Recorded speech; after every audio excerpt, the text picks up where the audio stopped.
Well, what was in the box? That's the question that was seized from a former DEA agent's home when it was raided 5 years ago. Today, jurors heard more about its contents at the trial of Joseph Bongiovanni, who stands charged now with taking bribes from drug dealers. Channel 2's Dave McKinley has been covering the case and has the latest for us tonight. Dave?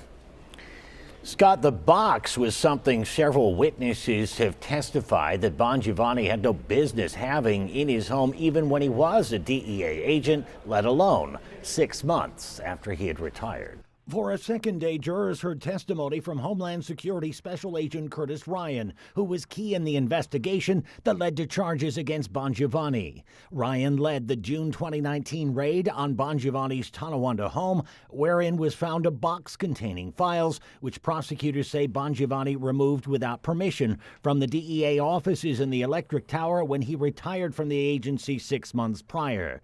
The files contained intelligence reports on Mike Masakia and Ron Serio, the alleged leaders of a large-scale drug ring, which prosecutors have accused Bongiovanni of taking bribes from in exchange for tipping them off to investigations.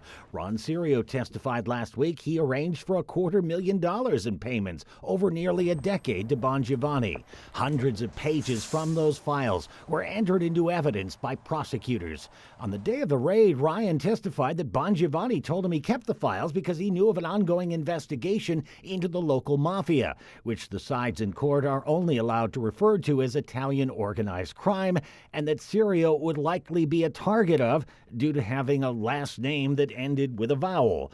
Serio testified he thought Masakia was in the mafia, to the point where he actually asked him once how he could join. Bongiovanni's lawyers have characterized several of the witnesses against their client as either drug addicts, liars, or criminals looking to make a deal for themselves. Today, they were able to poke a hole in the testimony of one key witness who said she did cocaine with Bongiovanni and co-defendant Peter Gervais in the upstairs bedroom of a Sunset Bay cottage. During today's testimony, it was mentioned that while that cottage currently does have 2 floors, at the time of that alleged incident, it did not. On your side in the newsroom, Dave McKinley, Channel 2 News.